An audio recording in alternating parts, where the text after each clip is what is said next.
Prabowo Subianto membentuk kabinet besar. Untuk apa?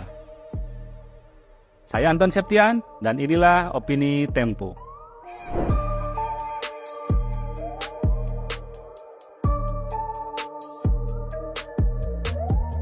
Anggota kabinet sudah lama bukan lagi jabatan yang membanggakan. Asalkan punya koneksi, menjadi pengurus partai politik atau berkeringat memenangkan calon presiden pada pemilihan umum, setiap orang bisa menjadi menteri atau wakil menteri. Ada pula kategori lain, yakni representasi golongan tertentu untuk memberi kesan presiden merangkul semua kelompok. Di era Prabowo Subianto, jika pernah menjadi korban pelanggaran hak asasi manusia di masa lalu, Anda beruntung. Keberadaan Anda di kabinet bisa menghapus dosa masa lalu itu. Kecakapan bukan syarat mutlak menjadi anggota kabinet. Memang ada pengecualian untuk pos tertentu, tapi cuma 1-2. Lebih dari 100 orang dipanggil Prabowo untuk mengisi posisi 48 menteri yang dilapis 1 hingga 3 wakil menteri. Beberapa calon menteri disinyalir titipan pengusaha yang mengantarkan Prabowo menjadi presiden.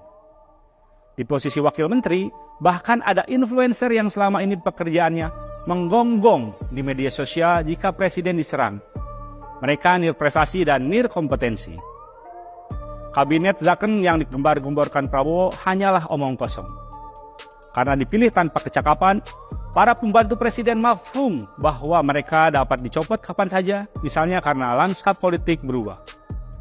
Karena itu, agar bertahan, mereka akan melakukan segala cara, kasak-kusuk, injak, dan sikut.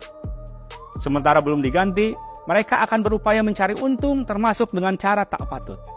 Kerja dan kinerja bukan sesuatu yang utama. Sadar suatu saat bakal dicopot, mereka cukup berpura-pura bekerja. Berkeliling daerah, melongok gorong-gorong macet, nyemplung ke sawah lalu difoto bersama petani cukup untuk membuat mereka seolah-olah bekerja. Apalagi zaman sekarang kinerja dapat diukur dengan survei kepuasan publik. Makin dipersepsikan oleh publik bahwa mereka terengginas, makin percaya diri mereka untuk melobi kiri kanan agar tak direshuffle. Padahal, tanpa transparansi atas penyandang dana jajak pendapat, tiap survei selalu layak dipersoalkan akurasinya. Penambahan pos jabatan dan perubahan nomenklatur kabinet merupakan kerepotan lain yang akan dihadapi Prabowo.